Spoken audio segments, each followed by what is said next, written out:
देखो, हम अभी डिस्कस कर रहे थे कि सपोज ये एक केस है जिसके अंदर अगर ये बैटरीज, दो बैटरीज इस तरीके से कनेक्टेड है कि E2 इज इक्वल टू कितना 15 वोल्ट है और ये रेजिस्टेंस लगी हुई है कितनी 3 ओम।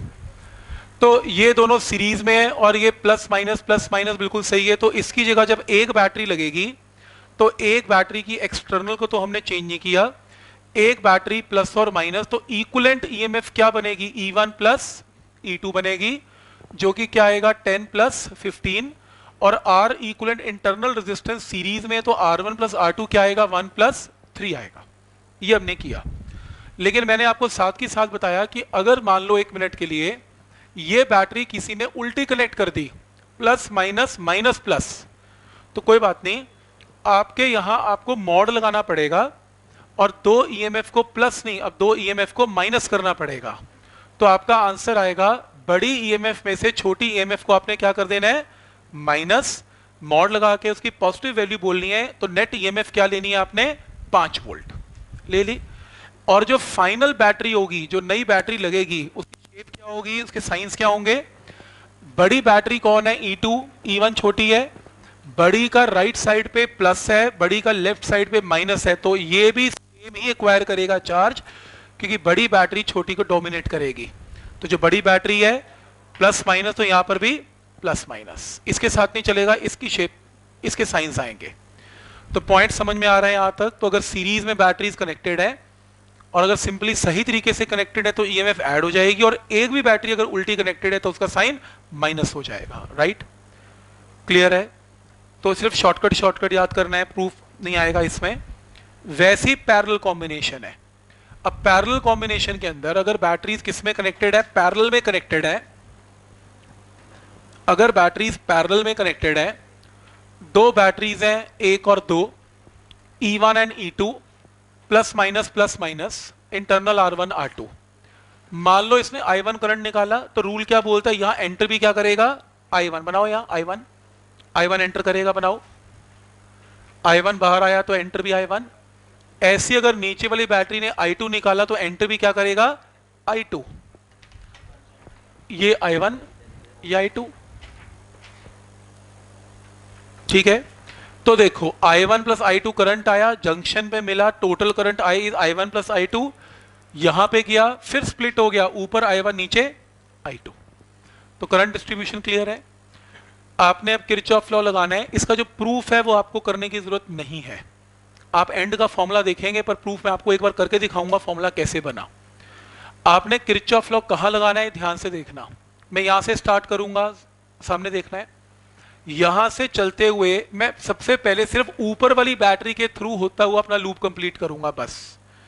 फिर दूसरी बार यहां से चलते हुए मैं नीचे वाली बैटरी को लेते हुए लूप कंप्लीट करूंगा। दो लूप्स दिख गए। तो पहले आउटर लूप में चलते हैं। आउटर लूप में करंट के साथ जा रहे हैं minus I into R, current के साथ जा रहा हूं minus I1 into R1, minus से plus, plus E1 is equal to 0। Similarly अब एक लूप फिर यहीं से चलाओ, minus I into R, minus I2 into R2, minus से प्लस जा रहे हैं, plus E2 is equal to 0। दो लूप्स लिखो, एक ऊपर वाली एक नीचे वाली, दोनों इक्वेशंस को इकट्ठे लिखो। ये दोनों इक्वेशंस हैं। फर्स्ट इक्वेशन को R2 से मल्टीप्लाई कर लो, नीचे वाली इक्वेशन को R1 से मल्टीप्लाई कर लो और इन्हें ऐड कर लो। फर्स्ट इक्वेशन को R2 से, सेकंड को R1 से किया, इन्हें ऐड किया, तो ये रिजल्ट आ गया। ऐड करने पे माइनस IR कॉमन आ गया।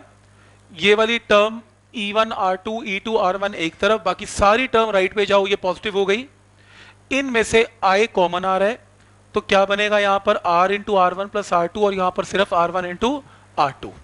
तो यहां से सिंप्लीफाई करके मैंने I निकाल लिया, इस पूरे फॉर्मूले को नीचे की तरफ ले गया तो I की वैल्यू आ गई। ये फॉर्मूले में R1 प्लस R2 से न्यूमिनेटर और डिनोमिनेटर दोनों को डिवाइड कर लो, तो इसके नीचे आ गया R1 प्लस R2, इसके नीचे ये कट जाएगा तो ये सिर्फ R बच जाएगा, और ये क्या बचेगा R1 प्लस R2। ये फॉर्मूला बन गया। तो total current is total EMF, ये क्या बन गई नेट ईएमएफ, और ये क्या बन गया total resistance, that is sum of external and internal resistance. तो आपने इसमें से कुछ नहीं करना, आपने क्या लगाना है मैं आपको लगा के दिखाता हूं।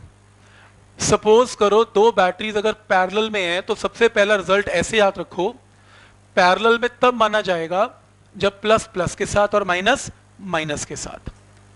पहला रूल क्लियर है। इसकी ईएमएफ मान लो E1 है, इसकी ईएमएफ मान लो E2 है, इंटरनल R1 है, इंटरनल R2 है और एक्सटर्नल कैपिटल R है। ये क्वेश्चन है। सबसे पहले आप दो बैटरी की जगह एक बैटरी लगाएंगे। इन दोनों की जगह जो एक बैटरी लगेगी उसकी E इक्विवेलेंट क्या आएगी? अकॉर्डिंग टू फॉर्मूला क्या आएगा? E1 R2 E2 R1 divided by R1 plus R2। External को नहीं छेड़ेंगे, दो की जगह एक बैटरी लगाएंगे। तो फॉर्मूला समझ में आया? फॉर्मूला आया तो वहां से है, पर आपको प्रूफ नहीं करना, फॉर्मूला याद कर लोगे। E1 R2 plus E2 R1 by R1 plus R2। EMF आ गई, एंड इसकी जो इंटरनल रेजिस्टेंस आएगी तो R1 R2 किस में कनेक्टेड है? पैरेलल में। तो आप सिंपली ये फॉर्मूला लगाओ इंटरनल रेजिस्टेंस का, और जो नई बैटरी आएगी उसकी इंटरनल रेजिस्टेंस ये आ जाएगी और नेट ईएमएफ ये आएगी। ये लगा लोगे, बाकी नॉर्मल क्वेश्चन है। तो जो प्रूफ किया नहीं करना, तो सिर्फ बताने के लिए था, कोई पूछ ही लेता सर फॉर्मूला कहाँ से लेके आ रहे हो, तो सिर्फ दिखाने के लिए, अदरवाइज आपको प्रूफ नहीं पूछा जाएगा। ये फॉर्मूला बहुत इंपॉर्टेंट है, याद रहेगा फॉर्मूला। ठीक है यहां तक? रादर इस फॉर्मूले को भी मॉडिफाई किया गया। इस फॉर्मूले को कैसे मॉडिफाई किया देखो, ये तो मैंने आपको बता दिया, E1 R2 E2 R1 by R1 R2। आप एक काम करो, ये फॉर्मूला इसलिए मॉडिफाई कर रहे हैं, उसका रीजन सुन लो। कल को दो की जगह चार बैटरीज हो अगर, तो क्या बनाओगे formula? E1 R2 E2 R1 E3 क्या E4 क्या, पता ही नहीं कौन सा R3 की R4। तो ये फॉर्मूला ना दो के लिए ठीक है, लेकिन अगर ज्यादा के लिए बनाना है तो एक रूल सुनो, इसको R1 R2 से मल्टी डिवाइड, दोनों न्यूमिनेटर एंड डिनोमिनेटर को R1 इंटू R2 से डिवाइड कर लो। इसको R1 R2 से डिवाइड करोगे तो क्या बचेगा? R1। इसको बचो करोगे तो R2, करेक्शन करो R2 आएगा, ये R2। तो यहां करो E1 by R1 E2 by R2। Denominator को करो जरा, R1 को करो तो क्या बचेगा? 1 बाय R2 और 1 बाय R1। तो ये फॉर्मूला सबसे बेस्ट फॉर्मूला है मेरे हिसाब से। इक्विवेलेंट ईएमएफ का फॉर्मूला ये याद करने की बजाय ना ये वाला याद कर लो, ज्यादा बेटर है। वो क्या? E1 by R1 E2 by R2 1 by R1 1 by R2। Right, ये चीज क्लियर है? नितिन क्लियर है? तो ये फॉर्मूला याद करो, और इक्विवेलेंट रेजिस्टेंस का फॉर्मूला ये याद करो। क्यों? क्योंकि कल को अब आपके पास तीन बैटरीज अगर आ जाती हैं तो फॉर्मूला एक्सपेंडेबल है। क्या आएगा? E1 by R1 plus E2 by R2 plus E3 by R3 divided by 1 by R1 1 by R2 1 by R3। ये ज्यादा बेटर है। कल को चार बैटरीज आती हैं चार के लिए, तो ये फॉर्मूला ज्यादा बेटर है। क्लियर है यहां तक? तो रिजल्ट याद हो गया सबको।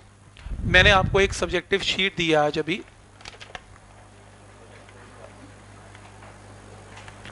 एक सब्जेक्टिव शीट